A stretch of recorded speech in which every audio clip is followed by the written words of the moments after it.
está, todo suyo. Muy bien. A ver, unas palabritas para probar. Sí, hola, hola. Va a tener que ponerlo más cerca. ¿Así? A ver. Hola, hola. Sí, sí, se oye bien. ¿Sí, hola? Perfecto. ¿Le servimos el agua? Sí.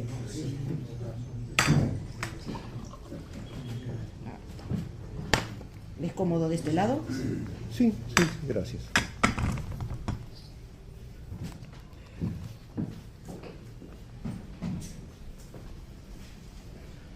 Bueno, voy a tratar de exponer brevemente, sintetizando, el contenido del libro. Es una meditación sobre la Santísima Virgen. En primer lugar, No se escucha. A ver, padre, ahí. En primer lugar,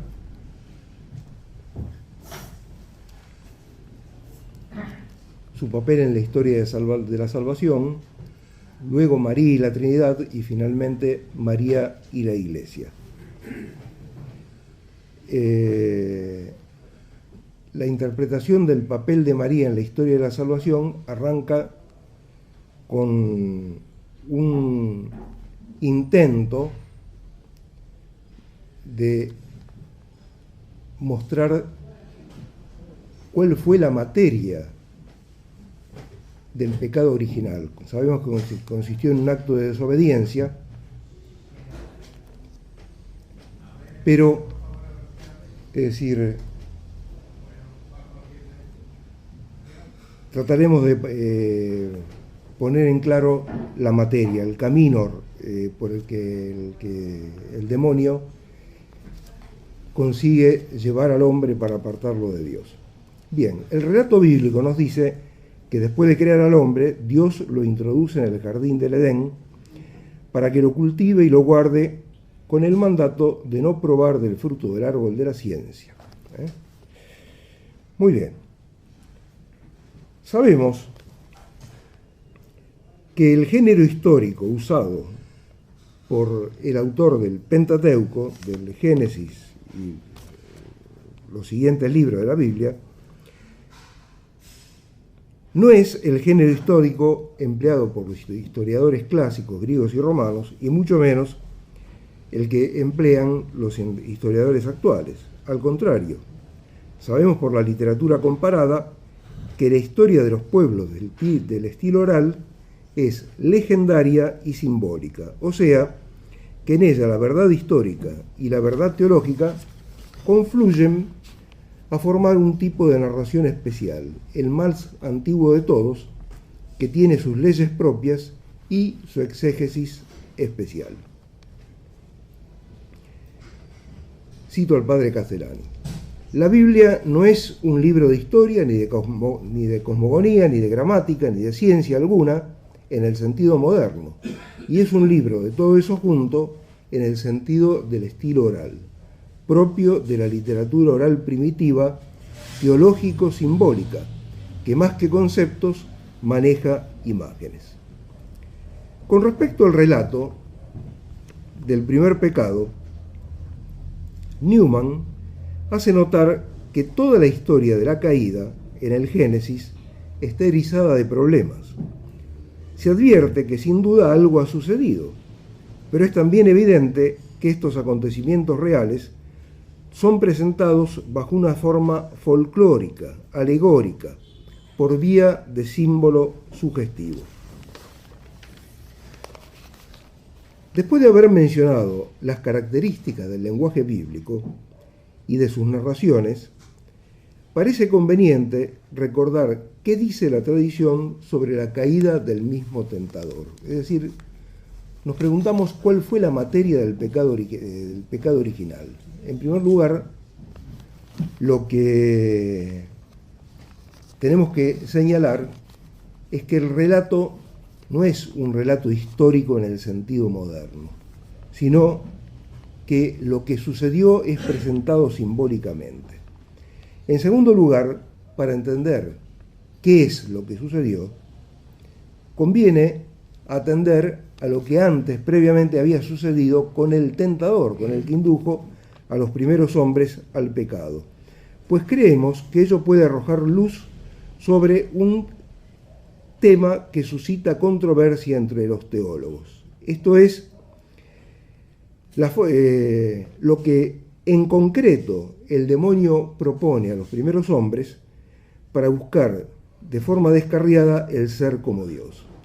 En otras palabras, si además de ser instigador del primer pecado, el demonio no es, en cierto modo, causa ejemplar del mismo, llevando a nuestros primeros padres a resistir el misterio contra el cual él mismo, el demonio, se había sublevado para su perdición eterna. Formalmente, la caída del demonio es consecuencia de su soberbia, pero por lo que hace a la materia del pecado angélico, cito nuevamente a Castellani, es opinión muy socorrida entre los doctores y fundada en el espíritu de varios textos bíblicos y aún en la letra de no pocos pasajes de varios santos padres, que lo que más motivó o sirvió de pretexto al pecado del diablo fue su resistencia a reconocer la superioridad en la humanidad de Cristo. Pues el Salmo 96:7 dice: adoren a Yahvé todos sus ángeles, y la epístola a los hebreos aplica este texto en sentido pleno a Cristo. El demonio no quiso adorar a Yahvé. Hebreo nos dice que el demonio no quiso adorar a Cristo. Así, el pseudo Dionisio afirma que el divino misterio de amor de Jesús a los hombres fue primeramente manifiesto a los ángeles, y por medio de ellos llegó a nosotros la gracia de su conocimiento, por medio de los que aceptaron este misterio de la encarnación del Verbo. Pero, como hemos visto, hay padres, autores eclesiásticos, que dicen que una parte de los ángeles se rebeló contra este misterio. En concreto, puede decirse sobre el pecado de Satanás que éste, deslumbrado por su propia gloria, olvidó que dependía de Dios y negó esa dependencia, que se opuso a ser una mera criatura o que rechazó el don de la perfección sobrenatural que Dios le ofrecía porque no quería deber nada al amor. Su lucha encarnizada con Cristo y contra la obra de la redención nos permite colegir que Satanás se resistió a reconocer la supremacía de Cristo y a reconocer que Cristo, el Hijo de Dios encarnado, es el corazón y la cabeza de la creación. Esto lo lleva a extender a la Santísima Virgen el odio al hombre Dios. Es decir, si el demonio no puede soportar la excelencia de Cristo porque es hombre Dios, también se le hace intolerable soportar la excelencia de la Santísima Virgen como Madre de Dios. Su desmedida soberbia tropieza con la exaltación incomparable de la criatura más humilde. En Eva, el demonio busca abatir a la mujer, que en la plenitud de los tiempos permite al Hijo de Dios hacerse hombre. Esa sería la razón de la caída del demonio. Ahora bien, después de haber considerado qué sucedió con el tentador, veamos qué sucedió con nuestros primeros padres en el paraíso. El escritor teólogo inglés Clive Lewis, conocido por los cuentos de Narnia, pero es decir, teólogo, ¿no? Es decir, Cartas del Diablo a su sobrino, El Gran Divorcio, etc. Este autor inglés sostiene que la interpretación moderna de la caída, del pecado del paraíso, desvirtúa el misterio, porque centra la atención en la desobediencia de nuestros primeros padres, cuando lo más importante es la realidad simbolizada por el árbol y su fruto. En El problema del dolor escribe: el relato del Génesis, relato pleno de profunda sugestión, tiene que ver con un mágico fruto de sabiduría, pero en el desarrollo de la doctrina, la magia inherente a ese fruto ha quedado casi fuera de la vista y la explicación trata simplemente acerca de la desobediencia. tengo el más profundo respeto incluso hasta por los mitos paganos, y más aún por los mitos de la Sagrada Escritura. Por lo tanto, no dudo que la versión que enfatiza el fruto mágico y reúne los árboles de la vida y del conocimiento, hay toda una cantidad de teólogos, exégetas, que identifican ambos árboles que menciona el relato del Génesis, el árbol de la ciencia y el árbol de la vida, que reúne los árboles de la vida y del conocimiento, contienen una más profunda y más sutil verdad que la versión que hace del fruto simple y puramente una promesa de obediencia. El padre García Vieira, en un opúsculo, pero muy profundo, muy denso, llamado El Paraíso, escribe: al ser el paraíso un lugar consagrado con todos los elementos para la vida sobrenatural del hombre, el árbol en medio del paraíso debía encerrar algo fundamental y definitivo para la misma vida sobrenatural de Adán. En la Iglesia, el lugar fundamental es sin duda el tabernáculo, donde está el Santísimo Sacramento. El árbol del paraíso debía ser algo análogo. Es decir, el padre García Vieira dice que ese árbol, cuyo fruto el hombre no podía comer hasta que se cumpliera el tiempo establecido por Dios, ese árbol tiene que ver con algo que representa a Cristo. Para dar con el sentido teológico de esa realidad, consideremos primero qué representa en general el árbol en la Sagrada Escritura. Es un emblema del triunfo de la vida, porque como todos los vegetales, transforma lo inorgánico, tierra, agua, aire y sol, en orgánico. Además, el eje asciende y sus ramas se expanden en todas direcciones. De este modo, simboliza la creación que tiende hacia el Creador, y Dios mismo, la fuente de la vida, es representado por un ciprés siempre verde. Una lectura que, si no me equivoco, fue leída el día de ayer en la Santa Misa, Oseas 14:9. Conforme a esto, los nombres del árbol paradisíaco dicen relación con el conocimiento. Uno es el árbol de la ciencia y el otro el árbol de la vida, pero no de la vida natural simplemente, sino de la vida sobrenatural. ¿Cómo sabemos esto?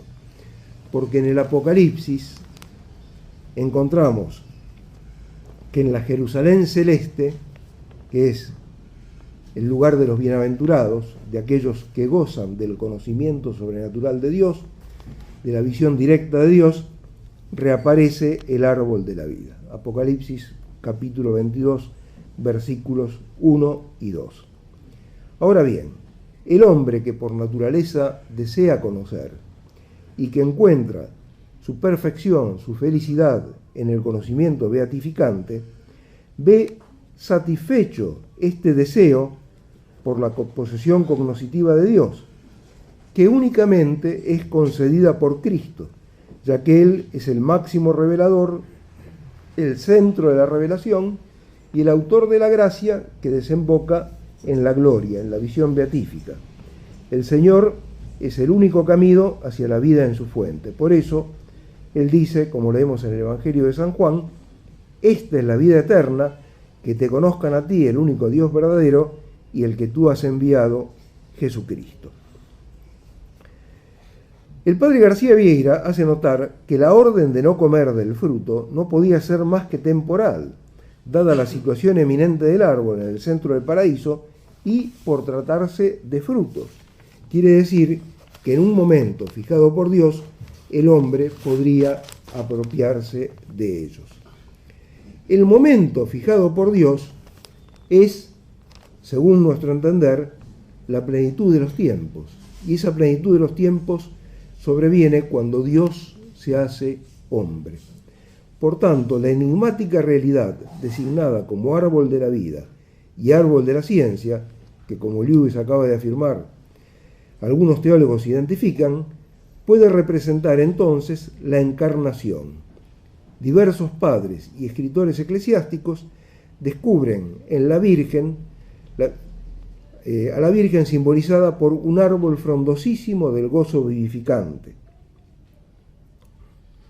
San Sofronio de Jerusalén, y el sentido espiritual del árbol de la vida. Quienes ven en la Virgen el sentido espiritual del árbol de la vida son, entre otros, San Cipriano, San Bruno Cartujano, Hugo de San Víctor, Tertuliano, San Ambrosio, San Bernardo, etc. Así también le daban árbol, árbol hermosísimo, árbol de la vida, árbol vivificante, etc. Ahora, si esos árboles coinciden y el árbol de la vida es la misma realidad que el árbol de la ciencia del bien y del mal, ¿por qué ciencia del bien y del mal? Nosotros acabamos de decir, ese árbol puede representar la encarnación. La encarnación es un bien, o sea, no hay mal que Dios nos haga cuando su Hijo se hace hombre. Pero como Cristo es signo de contradicción, el bien infinito que ofrece puede ser mal apetecido. Y en tal caso, quien lo toma no recibe la vida, sino la muerte. Por ello, el veto divino solo menciona el árbol de la ciencia, del bien para los rectos y del mal para los de corazón torcido. De modo semejante, la ley que Dios da a los israelitas es un bien, pero cuando Dios se la entrega a Israel, le propone la bendición y la maldición. Deuteronomio capítulo 11, versículos 26. La vida y la muerte. Capítulo 6, versículo 5. Según el que recibe esa ley, adhiera al Señor sinceramente o reduzca sus mandatos a pura exterioridad y al servicio de sus intenciones perversas. Bien. Tratemos de recapitular. Nos preguntamos qué es lo que sucedió en el paraíso. Es la caída de la humanidad. Pero, ¿con respecto a qué nuestros primeros padres fueron desobedientes? Lo primero que señalamos es que la historia nos era presentada de modo alegórico o simbólico. En segundo lugar, que podía arrojar luz sobre la caída de nuestros primeros padres, la historia de la caída del tentador, del que los empujó al pecado, pues podía ser, además de causa eficiente, causa ejemplar.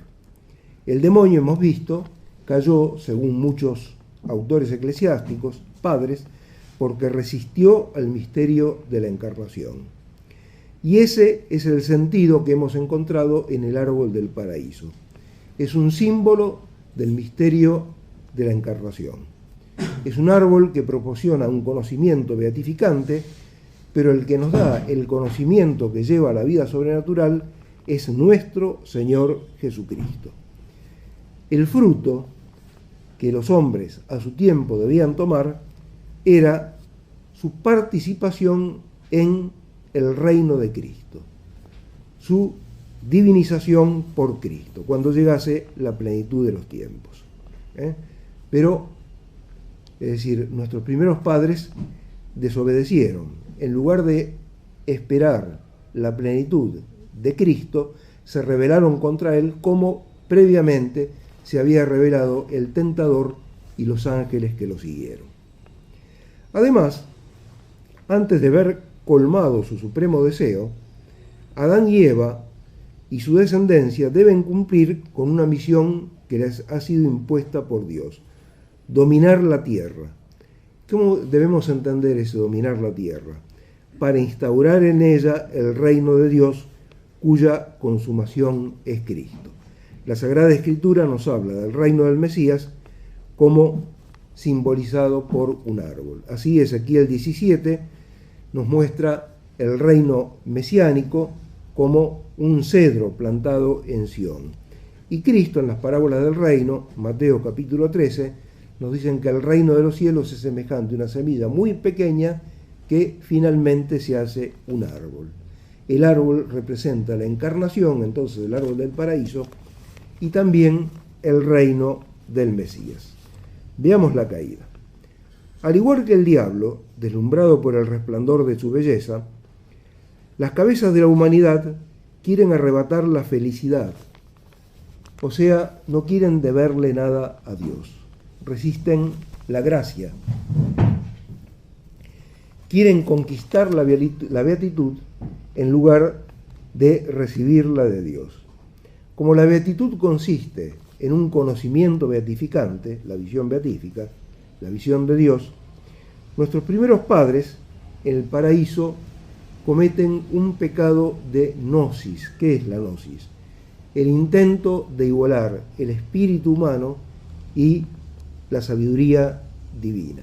Es un pecado de soberbia, pero que tiene que ver con el conocimiento beatificante. Este desorden gnóstico aparece en el fondo de todas las desviaciones religiosas conocidas a lo largo de la historia. Y el hombre rebelde también imita al maligno al negarse a conquistar la tierra para Dios, gobernar las criaturas como servidor de Dios, sino que quiere constituirse en príncipe de este mundo.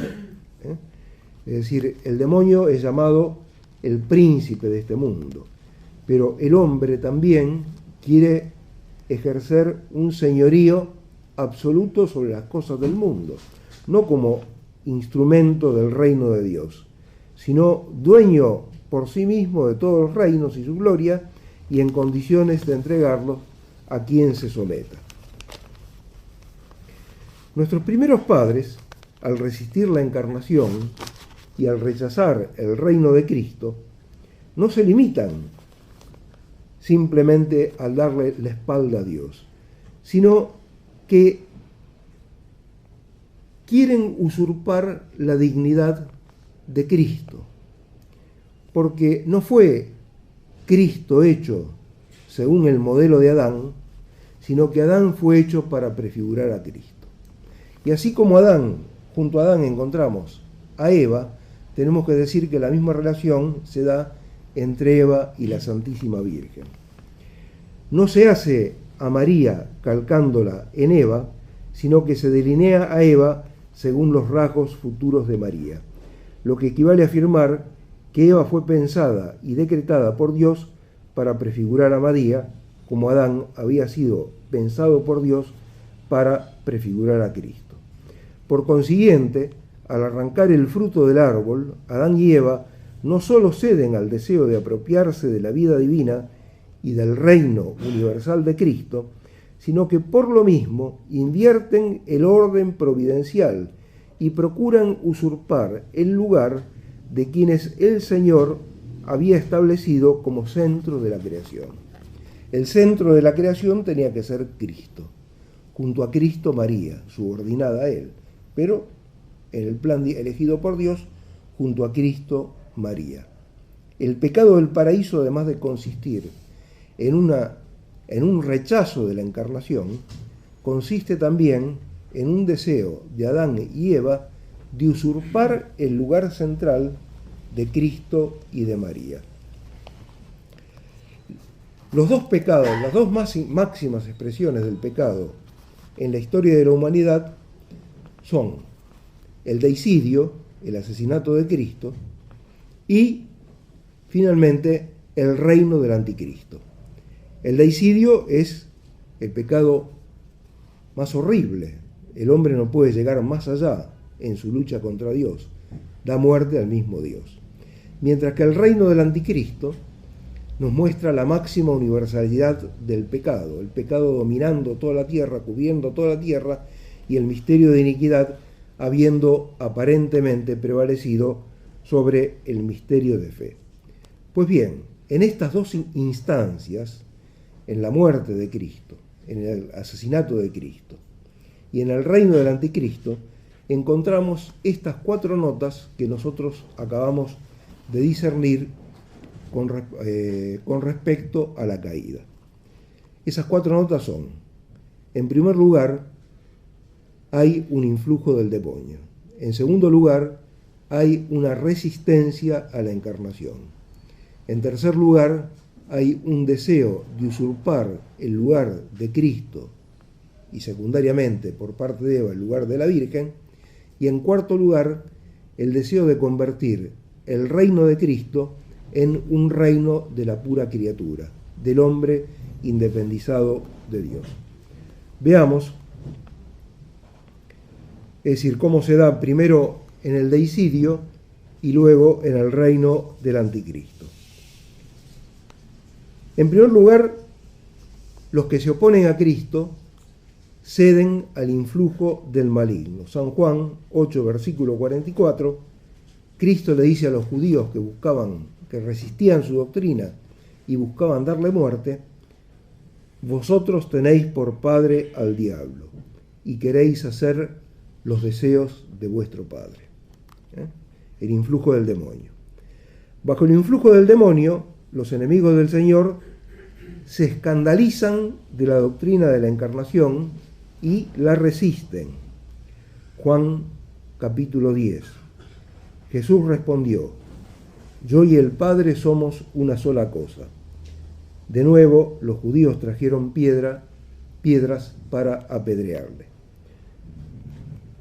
Luego, antes de ser condenado a muerte, el sumo sacerdote le interroga. Le pide a Cristo que declare si verdaderamente es el Hijo de Dios. O sea que le interroga sobre el misterio de la encarnación. Y cuando Cristo responde de modo afirmativo, Mateo 26 nos dice que entonces el pontífice rasgó sus vestiduras diciendo: ha blasfemado. ¿Qué necesidad tenemos de más testigos? Acabáis de oír la blasfemia. ¿Qué os parece? Y ellos respondieron: reo es de muerte. Resisten la encarnación. En tercer lugar, los que bajo el influjo del diablo resisten la doctrina de la encarnación quieren usurpar el lugar de Cristo. Secundariamente, Eva quiere usurpar el lugar de María, pero la centralidad corresponde a Cristo. ¿Dónde lo encontramos esto? En el Evangelio de San Mateo, versículo 21, la parábola de los viñadores homicidas. Los viñadores homicidas, cuando reconocen que el que Dios ha enviado es el Hijo, dicen: matémoslo y quedémonos con la herencia. O sea, se trata de usurpar, así como los viñadores homicidas querían usurpar el lugar del Hijo, los que resisten la encarnación quieren quedarse con la herencia. Es decir, lo que corresponde finalmente en derecho propio a Cristo.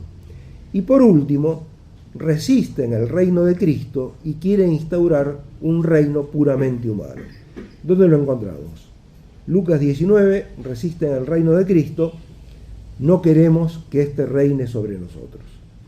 Y el deseo de instaurar un reino puramente humano, Juan 19, dice: contestaron los príncipes de los sacerdotes: nosotros no tenemos más rey que el César. Entonces Pilato se los entregó para que lo crucificaran. En lugar del reino del Cristo, el reino del César. En segundo lugar, vayamos a esa otra instancia en la que el pecado aparece en toda su intensidad y que puede arrojar luz sobre lo que fue el primer pecado. Porque cuando el pecado muestra toda su malicia en el deicidio y en tiempos del anticristo, no hace más que expresar lo que estaba contenido en el primer pecado. El primer pecado, en el reino del anticristo, San Pablo declara que el anticristo y cuantos lo siguen obran bajo el influjo de Satanás, donde lo declara en la segunda a los Tesalonicenses, capítulo 2, versículo 9. Obran bajo el influjo de Satanás. En segundo lugar, resisten la encarnación. San Juan en sus epístolas lo dice 3 veces. La primera de San Juan, capítulo 2, versículo 22. Primera de San Juan, capítulo 4, versículo 3. Y segunda de San Juan, versículo 7. Voy a leer el versículo 7 de la segunda carta de San Juan.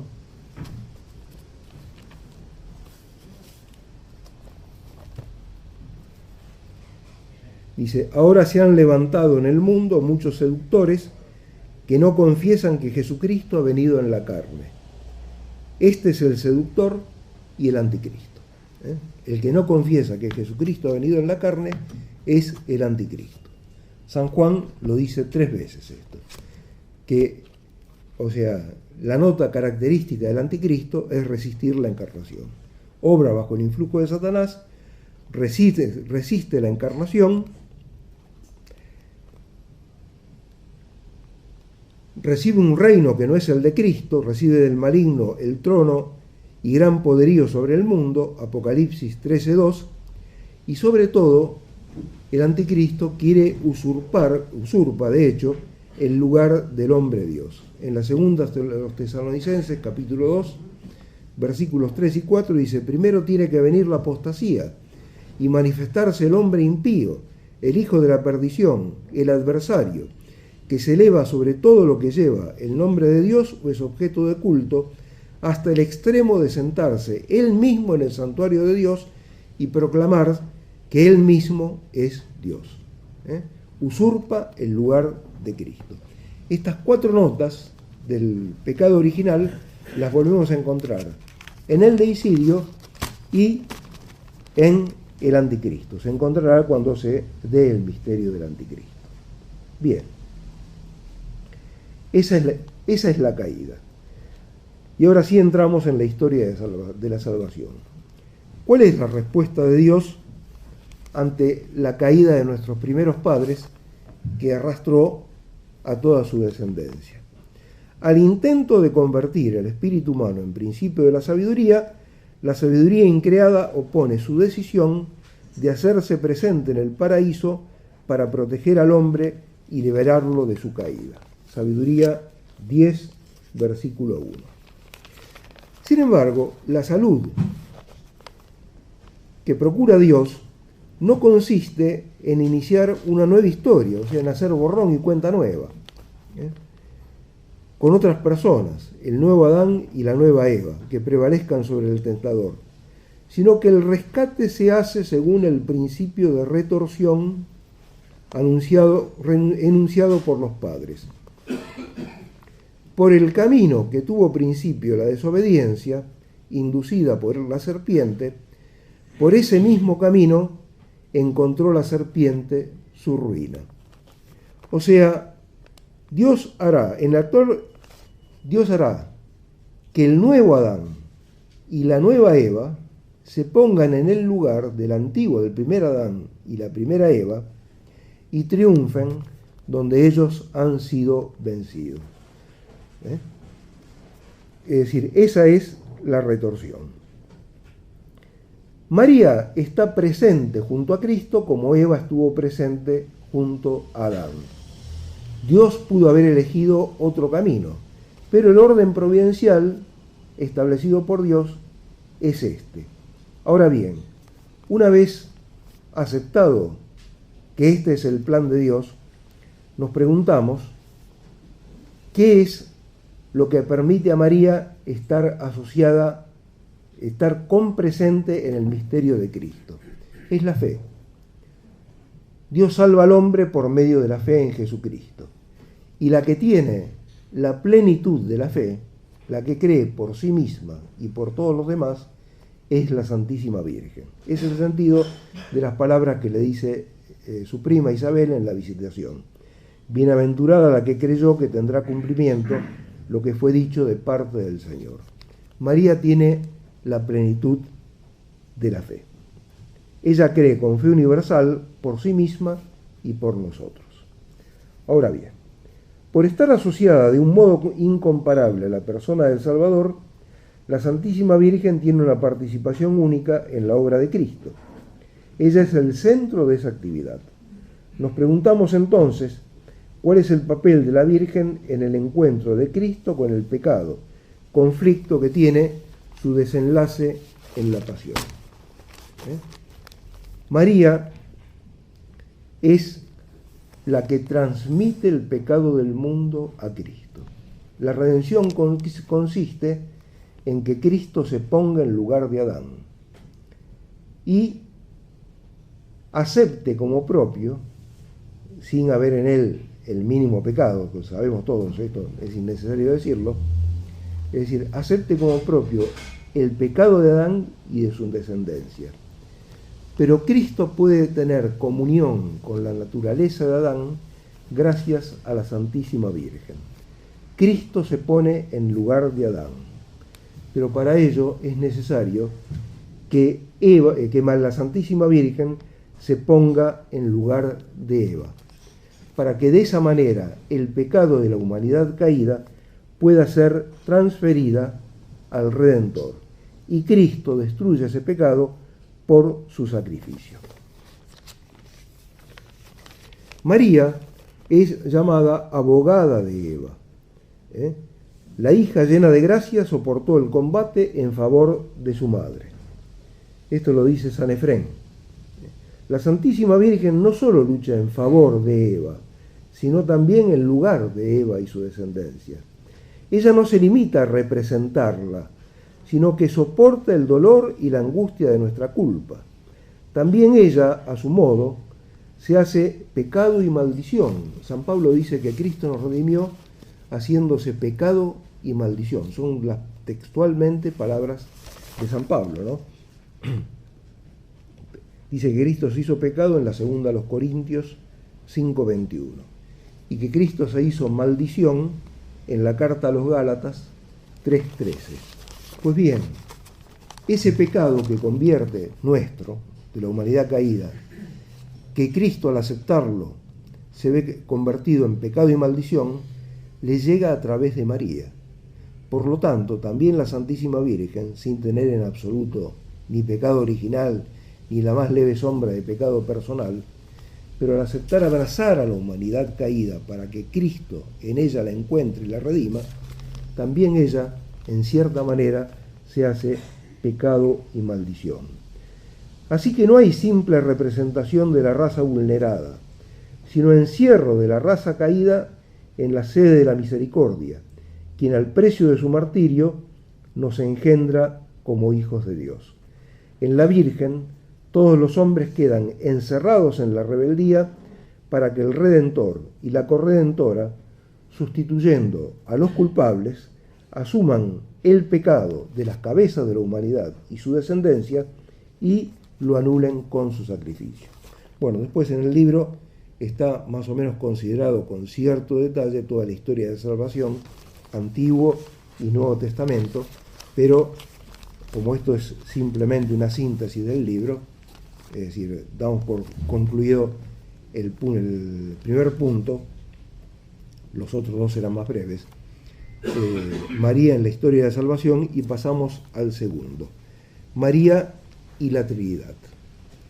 El papel desempeñado por Nuestra Señora en la obra divina, ad extra, nos lleva a investigar la dimensión trinitaria de María, ya que los hechos históricos, los que se dan en el decurso de los tiempos, despliegan el consejo de las tres personas divinas en el plano de la eternidad.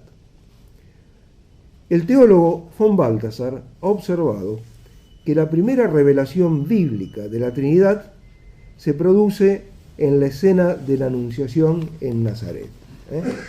El Señor es contigo, el Señor es el Padre, dará a luz un hijo que será llamado Hijo de Dios.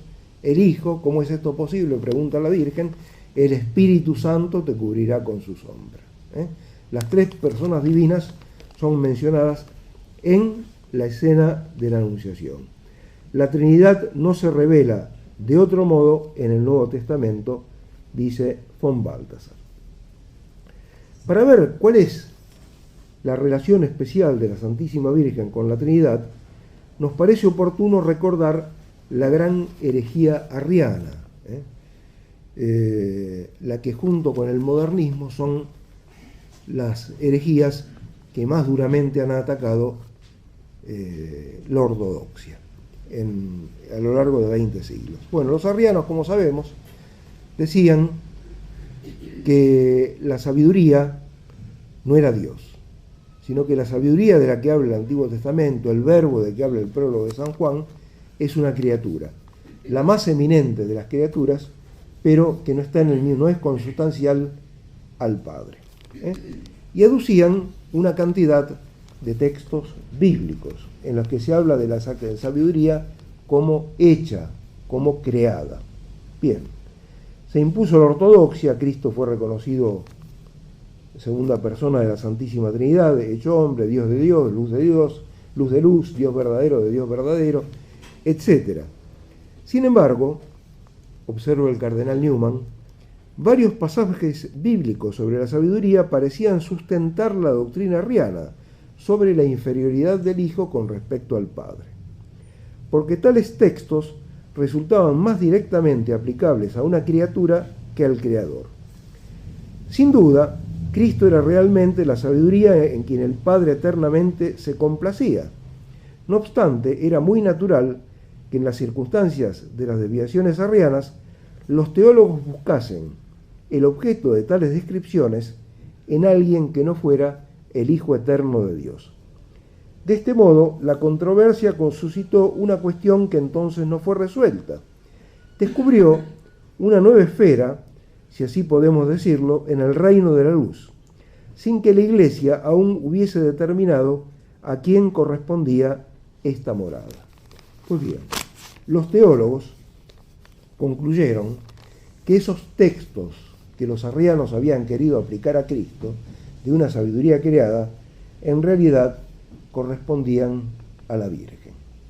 Y el cardenal Newman dice, los devotos de María no van más allá de la verdadera fe, a menos que quienes blasfeman de su Hijo, negando su carácter de Dios, tengan razón. La Iglesia de Roma no es idólatra, los protestantes dicen que la Iglesia católica idolatra a la Virgen, la Iglesia de Roma no es idólatra, a no ser que el arrianismo sea la ortodoxia. Esos textos no se aplicaban a Cristo, sino a la Virgen. Pero ¿cuál es la relación que la Virgen tiene con la Trinidad? Si la Sagrada Escritura la menciona como sabiduría creada. Ella es complemento de gracias de la Trinidad, la que tiene el segundo lugar después de la divinidad. Esto lo dice San Efrén. Y esto explica que ese complemento juegue un papel único en el plan divino sobre el mundo y su elevación al primer principio.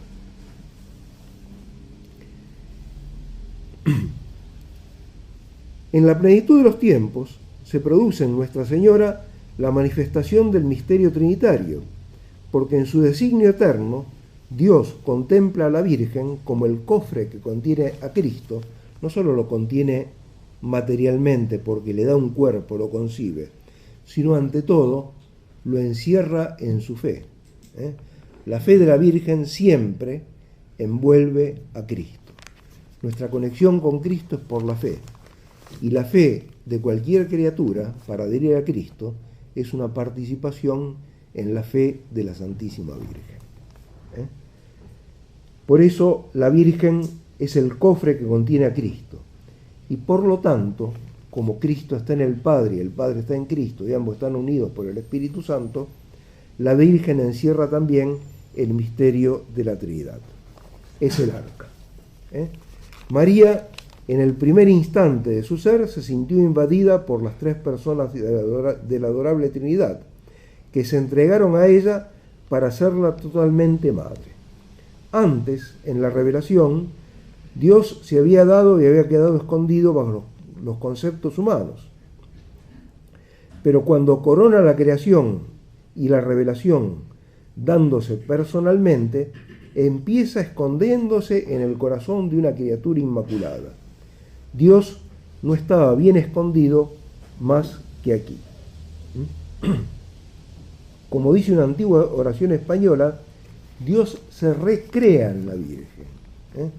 Porque aunque ella es una pura criatura, sin embargo, ningún rasgo de la Trinidad falta en María. Lo vamos a ver inmediatamente. El gran molde de Dios, esto de San Luis María Griñón de Montfort, el gran molde de Dios, hecho por el Espíritu Santo para formar al natural un Dios hombre por la unidad hipostática y para formar al hombre Dios por la gracia, es María. Ni un solo rasgo de la divinidad falta en este molde. El Hijo está en el Padre y por eso el corazón de María late siempre en el seno de la Trinidad. Este santo corazón es el verdadero templo de la divinidad, el sagrario del Espíritu Santo y el santuario de la Santísima Trinidad. Esto lo dice San Juan Eudes, en el corazón admirable de la Madre de Dios.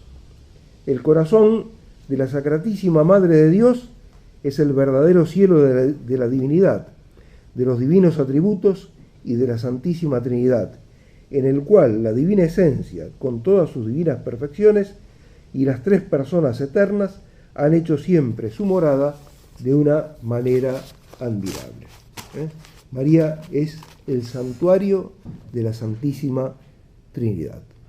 Y por último, la Santísima Virgen y la Iglesia. Esta excelencia de María exige que toda la Sagrada Escritura la señale, ¿no es cierto? Y esto es lo que ha afirmado repetidamente la tradición.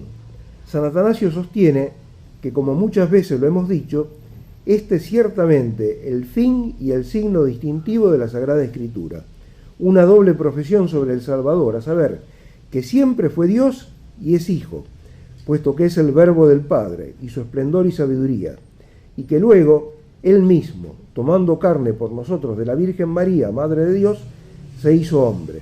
Y hay que reconocer que este fin es manifiesto en toda la Escritura divinamente inspirada, como lo afirma el mismo Señor con estas palabras: escudriñad las Escrituras, pues ellas son las que dan testimonio de mí. Por ello, en la explicación de María se alcanzan todos los arcanos ocultos en los libros proféticos.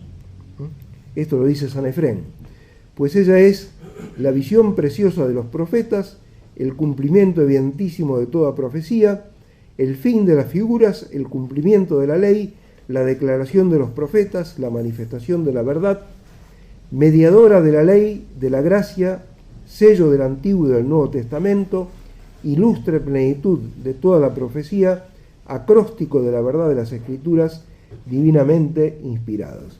Esto último de San Bernardo. María no es simplemente el centro de la Sagrada Escritura, pues además de ser la clave de la Escritura y de la tradición, la Virgen misma es la fuente de la que ellas brotan. En efecto, toda sociedad es fundada por un relato, y María recibe el relato divino, al Verbo mismo de Dios. Así que, con justicia, los escritores eclesiásticos la señalan como libro de Dios, un autor incierto. Libro viviente y purísimo del Verbo de Dios, en el cual, sin voz ni letra, el mismo autor, el Verbo de Dios, es reconocido cada día. San Andrés de Creta. Libro de la vida, libro escrito por la mano de Dios, donde fue cancelada la sentencia contra Adán. San Efrén. Este corazón incomparable no es solamente la auténtica tabla de la ley de Dios, sino que es también el libro viviente y admirable en que el Espíritu Santo ha impreso todos los misterios de la divinidad, todos los secretos de la eternidad, todas las leyes cristianas, todas las máximas evangélicas y todas las verdades que el Hijo de Dios ha tomado del corazón de su Padre, los cuales ha vertido abundantemente en el corazón de su Madre. ¿Qué decís, pues, vosotros, los gloriosos santos de este corazón virginal? Sin duda decís con el santo abad Ruperto, uno de los favoritos de la Reina del Cielo, que su corazón es el secretario del gran Rey eterno, que posee todos los santos contratos y demás divinas escrituras, que su infinita bondad ha hecho en favor del género humano. Y decís con Orígenes que es el tesoro de la soberana verdad, y de todas las verdades que han salido del corazón de aquel que es el primer principio de la verdad. Esto también San Juan de Eudes. Así se explica que la Santísima Virgen sea llamada Maestra de los Apóstoles, fundamento de nuestra fe, Maestra del consejo inefable, principio de los dogmas de Cristo e iluminadora de la mente de los fieles. La antífona cantada durante siglos por la Iglesia en la fiesta de la Virgen, Alégrate María, pues tú sola develaste todas las herejías en el mundo entero, no solo significa que la devoción a la Virgen es prenda de ortodoxia, sino que todos los engaños del maligno para desvirtuar el misterio revelado por Cristo se quiebran contra la fe inconmovible de la Virgen. Newman cita textos de escritores eclesiásticos que la llaman apoyo de los creyentes y expresión de la ortodoxia. María no se limita a saber el misterio revelado de oídas, por el estudio o la meditación, sino que tiene comunión vital con Dios uno en 3 personas, hecho inmanente en ella. Recibe la plenitud divina como seno maternal virginal que retiene en sí todo lo que se le ha dado y medita sobre ello para entregarlo después de un modo vital, pues da a luz al mundo a la verdad de Dios. Solo cuando el fiel cumple con el mandato del crucificado y recibe a María en su casa, esto es, en su corazón, recién entonces está en condiciones de entender el misterio de Cristo desde el punto de vista de la Virgen. María y la liturgia. Por lo que hace a los sacramentos, si Cristo es su autor, María es, en razón del cuerpo que da al Redentor, como la raíz corporal. Pero ya que los sacramentos son los sacramentos de la fe, y la fe tiene su plenitud en la Virgen, María es como el ambiente espiritual en que tienen lugar estos sacramentos. Por eso no es extraño que ella sea llamada sala de los secretos de Dios. San Luis María Griñón de Montfort. Taller purísimo de la economía divina, San Juan Damasceno. Taller de inmensos bienes que superan todo entendimiento y aprehensión, San Andrés de Creta. Belén espiritual y casa espiritual del pan de vida. Este es San Andrés de Creta. La Virgen hecha iglesia. El campo de batalla donde se resuelve la lucha entre el bien y el mal, para que la criatura pase de las sombras y las imágenes a la verdad, es el seno de la Santísima Virgen.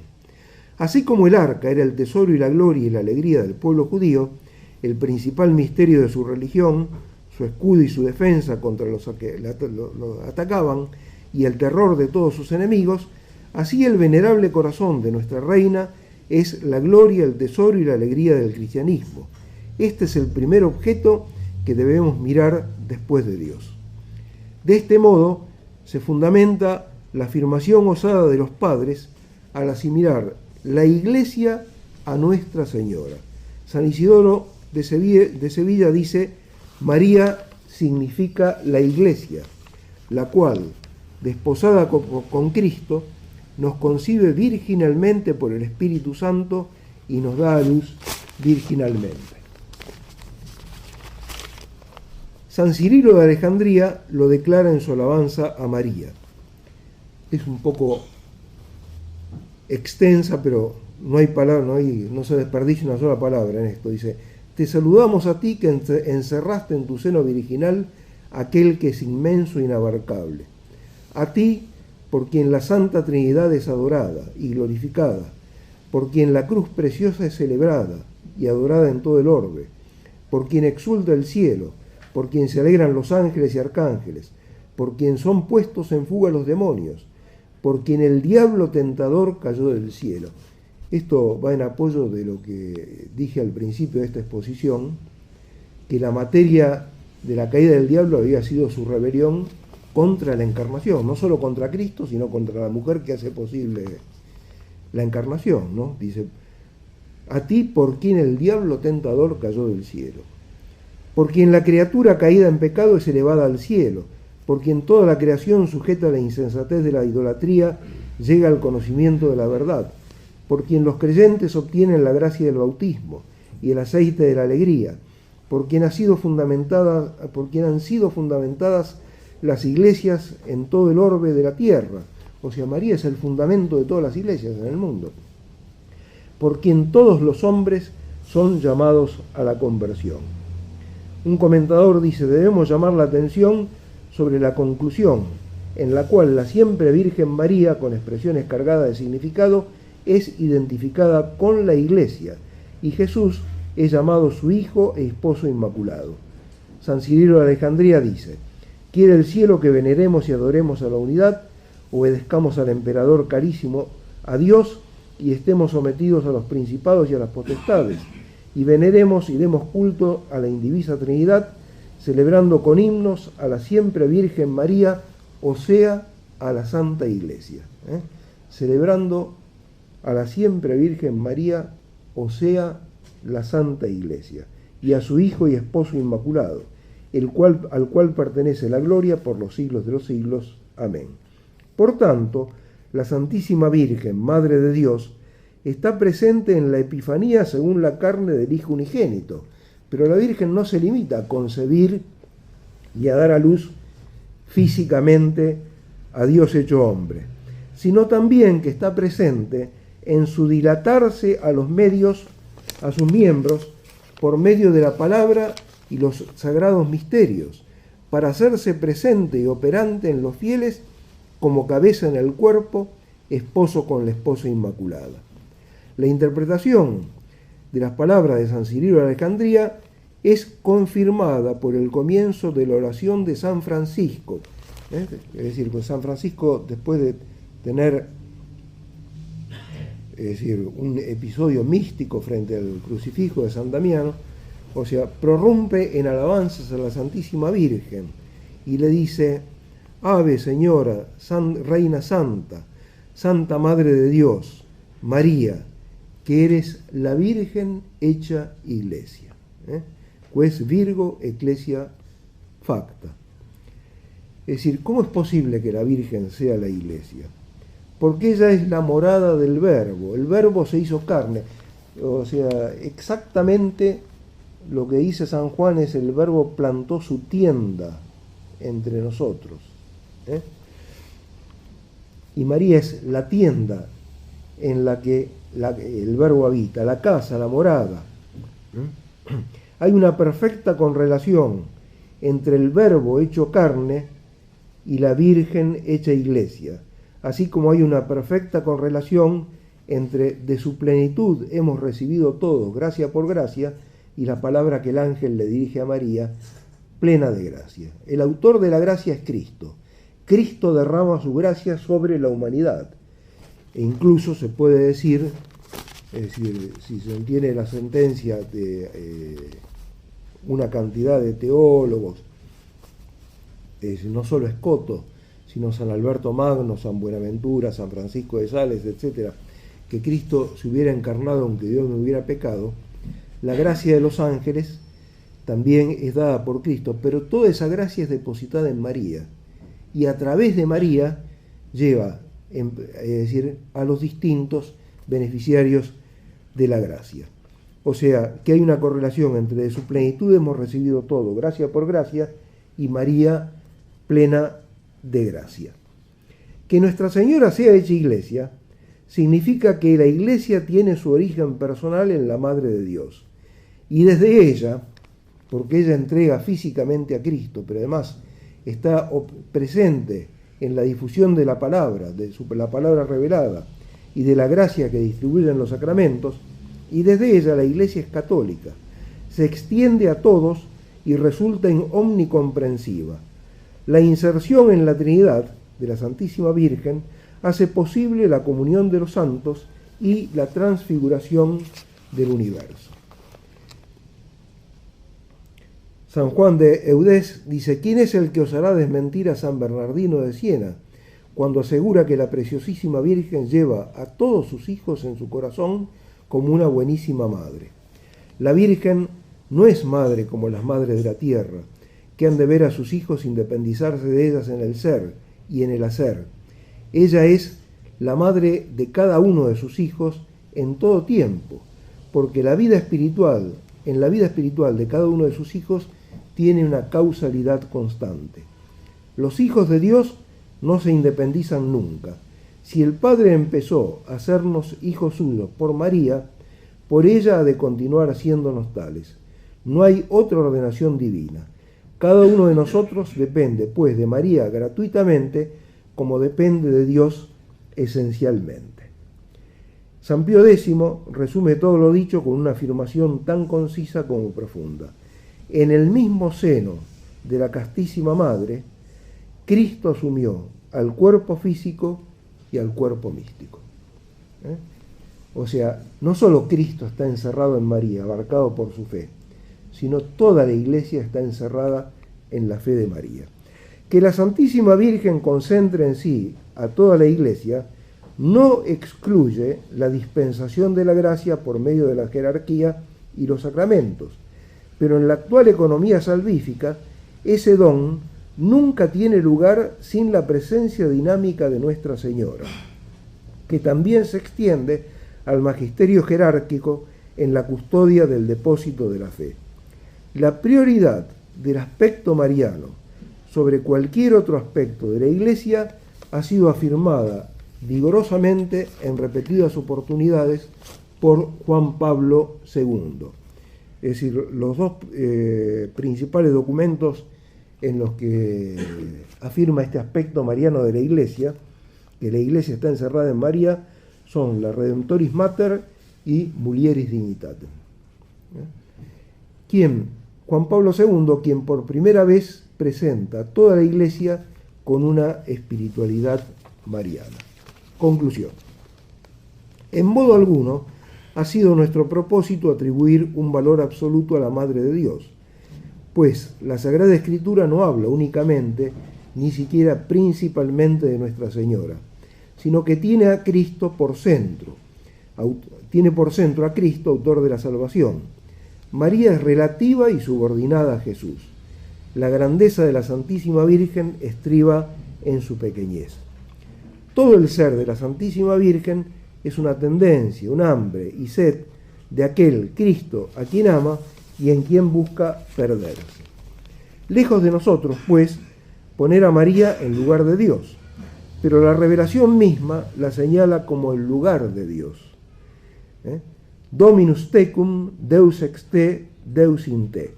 El Señor es contigo, Dios nace de ti, Dios está en ti. Dios está en ella porque María se ha vaciado de sí misma y por ello la Virgen es la ayuda del nuevo Adán para comunicar la vida, dominar la tierra y establecer el reino de Dios. De modo que si Cristo afirma, yo soy la verdad, la sentencia de San Bernardo debe ser tomada en el sentido más fuerte posible. Donde está María, allí está la verdad. Cristo es la verdad. ¿Pero dónde está Cristo? En María. Siempre encerrado en la fe de María y envolviendo a María con su gracia. Puesto que el Salvador hace toda su obra en la fe de la Santísima Virgen, ella es también corredentora, medianera de todas las gracias, intercesora en la gloria, reina y señora de toda la creación. Cristo y María dan cumplimiento perfecto al mandato original de Dios a la humanidad, el amor del hombre y la mujer. La compenetración del Señor y la Santísima Virgen no solo es reflejo de la comunión de vida entre el Padre y el Hijo, sino también el medio y el camino para que se cumpla el fin del Creador.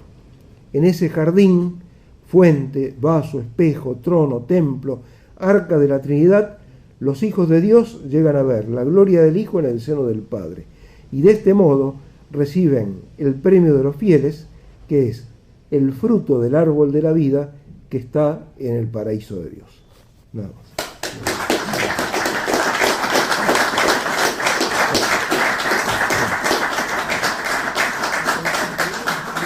Muchas gracias. Si alguien quiere hacer alguna pregunta y sé, responderé. Si no, remitiré a otra persona.